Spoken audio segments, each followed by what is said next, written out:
ప్రతి ఒక్కరూ ఓటు హక్కు వినియోగించుకోవాలని హన్మకొండ జిల్లా కలెక్టర్ సిక్తా పట్నాయక్ అన్నారు. హన్మకొండలోని ఆర్ట్స్ అండ్ సైన్స్ కాలేజీలో ఓటు చైతన్యంపై వాకర్స్కు స్వీప్ నిర్వహించిన అవగాహనలో సిక్తా మాట్లాడారు. ఓటు ప్రాముఖ్యత గురించి ప్రజలకు వాకర్స్ తెలియజేయాలన్నారు. సాంస్కృతిక కళాకారులు ప్లకార్డులు ప్రదర్శించారు. భూపాలపల్లి జిల్లా అడవుల్లో వన్యప్రాణుల కోసం విద్యుత్ తీగలు ఏర్పాటు చేయొద్దని కాటారం డీఎస్పీ రామ్మోహన్ రెడ్డి చెప్పారు. భూపాలపల్లి జిల్లా నస్తూర్పల్లి గ్రామస్తులతో పోలీసులు నిర్వహించిన మీటింగ్లో డీఎస్పీ మాట్లాడారు. ఈ అడవులతో విద్యుత్ వైర్లు అమర్చిన వారిపై కేసులు నమోదు చేస్తామని రామ్మోహన్ రెడ్డి హెచ్చరించారు.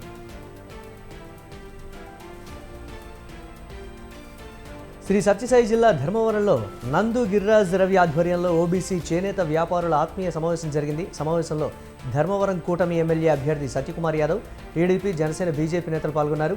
13 ఏళ్లు సీఎంగా ఉన్న ప్రధాని మోదీ ఒక్క అవినీతి లేకుండా స్వచ్ఛమైన పాలన అందించారని అన్నారు.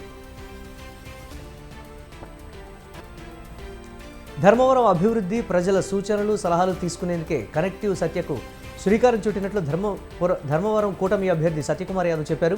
ధర్మవరంలో తిరుగుతున్న తన దృష్టికి అనేక సమస్యలు వస్తున్నాయన్నారు.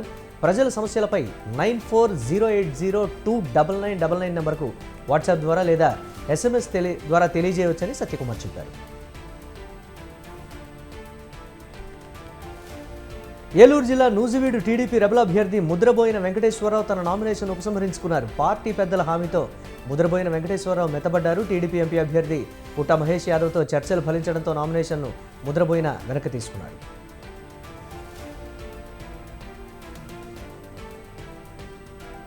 పశ్చిమ గోదావరి జిల్లా తణుకు సెగ్మెంట్లో నర్సాపురం కూటమి ఎంపీ అభ్యర్థి శ్రీనివాస్ వర్మ, తణుకు ఎమ్మెల్యే అభ్యర్థి రాధాకృష్ణ రోడ్ షో నిర్వహించారు. మండుటెండల్ని లెక్క చేయకుండా ప్రజలు తమ ప్రచారానికి స్పందిస్తున్నారని శ్రీనివాస్ వర్మ చెప్పారు.